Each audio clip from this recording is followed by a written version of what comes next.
Hey there, greetings everybody. Good evening and welcome here to the Prog Monster. So we're here to do an episode of the Monsters of the 70s. This is the mini-series we've been running, and it's been going on now for 10 weeks because this is the 10th band and the final band of this set. So the band I've chosen for the final episode is Emerson, Lake and Palmer. This is their Tarkus album, which is, I believe, their second album. Now, I'm not an expert in Emerson, Lake and Palmer. In fact, they're a band I never have really followed, strange as that might seem. But I think they are hugely influential in the prog genre, which is the one that we're talking about on this channel most of the time. So I included 3 prog bands for these 3 episodes.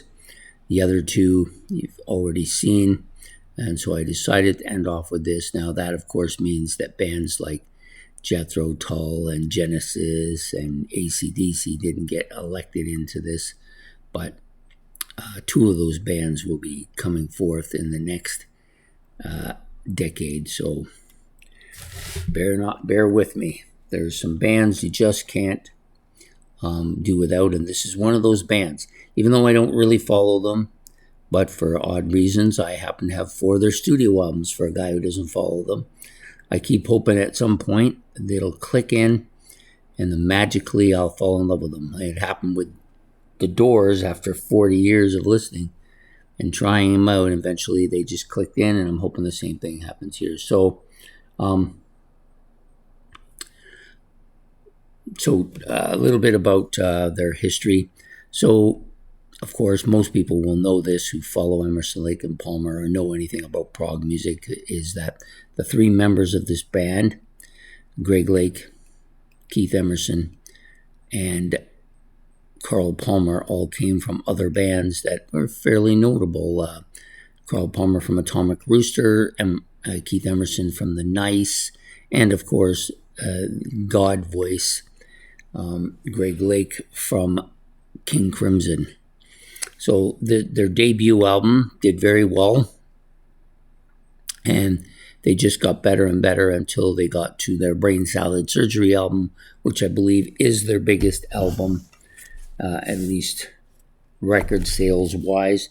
This band surprisingly did over 40, almost 50 million albums, and yet they never got nominated into the Rock and Roll Hall of Fame, which to me seems typical of the Rock and Roll Hall of Fame, when bands like Emerson, Lake and Palmer and Jethro Tull and Styx and Kansas are not in there. That seems kind of far-fetched and far-reaching for me. Anyways, so this band came out. They played they started their second concert, I believe, is the Isle of Wight, which really put them on the map, and they took off from that point on, doing very well. Early on, I think they were probably the biggest prog band in the late 60s and early 70s. They had 9 studio albums, including one that's called Pictures at an Exhibition, which is a live album, but I believe it's all new material as well. I don't know for a fact because I don't own it, but I think that's the case. Their biggest album, of course, Brain Salad Surgery. We've already talked about that a bit. I don't particularly have a favorite album, so I'm not going to list one. I kind of like this one, at least the album cover, and I do like Brain Salad Surgery's album cover as well. But there isn't really anything on here that really stimulates me. The only song by Emerson, Lake and Palmer that I like is Lucky Man, and I'm probably not alone in that one as far as liking that song goes. So, of course, the members of the band, Greg Lake, Keith Emerson, and Carl Palmer, 9 albums plus that one through their history. My history with the band goes like this. My friend liked them. He tried to get me into them. It didn't work. And I've never really grown on them, although I've listened to them periodically over the last 40 years. I've never really, grown a big interest in them. And now I have 4 of their albums, and I'm listening to one just before the video because it's a new album and I was playing it, was the Brain Salad Surgery. and I'm still not moved on it yet. But there's always hope, right? The oddest thing about this band for me is that they're not in the Rock and Roll Hall of Fame. This is almost a shoe-in for that as far as I'm concerned, but the way the Rock and Roll Hall of Fame works, who the hell knows, right, really? And I don't really want to get into that tonight. But Emerson, Lake and Palmer, all exceptionally gifted musicians. I'm not a big fan of Carl Palmer. I'm kind of indecisive about Keith Emerson.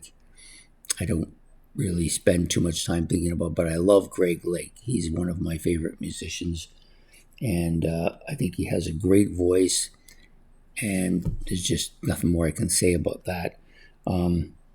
But the band had some notoriety early on in their career, being one of the largest band in the world at the time. So that's my take on the final episode here of the mini series that we've been running, which is the now I forgot what it was called. Sorry.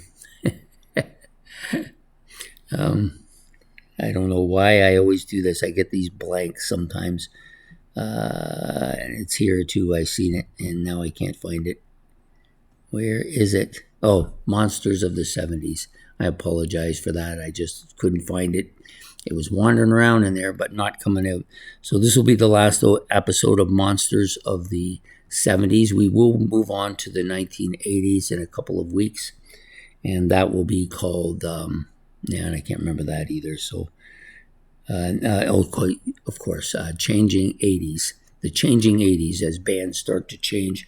I've picked out 6 bands for that. Of course, there'll be some bands left out, some on purpose, because I don't really like them, so I don't really want to talk about them, even though I know most people will put at least a couple of these bands among the best of the 80s. I will not be talking about them. There's like 5 of them that I don't really want to talk about, so I chose the one that I like the most and threw that in there as one of the bands. So anyways, I hope you've enjoyed this series. So far, it's been going pretty good. I've enjoyed doing it, and I've got to learn some stuff about some of the bands that perhaps I wouldn't have explored had I not done something like this. So I do apologize if bands like Jethro Tull and Genesis and AC/DC were bands you thought should be in here and they aren't. But like I said, you can only pick 8. I think the 8 I got are good. They're influential in areas maybe that others aren't. I had to kind of divvy it up a bit too. I couldn't do all prog bands, although I guess I could have. Nobody would have argued with me. But I decided not to do that. And I hope you've enjoyed the bands we have covered. Some of these bands that we didn't cover this decade will get covered in the next decade because their careers are long and storied. Anyways, I hope to see you all for that next series. Please hit the like and subscribe. And if you want to make any comment about Emerson, Lake and Palmer, or any of the bands I've done, you're welcome to do so. Or if you want to make comments about the ones I didn't do, you can do that as well. Anyways, we will see you in a couple weeks. Take care and have a good one, and goodbye. And just in case I almost forgot, the What's New episode will be late tonight as I'm running behind too many things to do. So we will see. That will probably come out after I come back from my church thing, and I'll see you all then. Take care and have yourself a good one. Goodbye.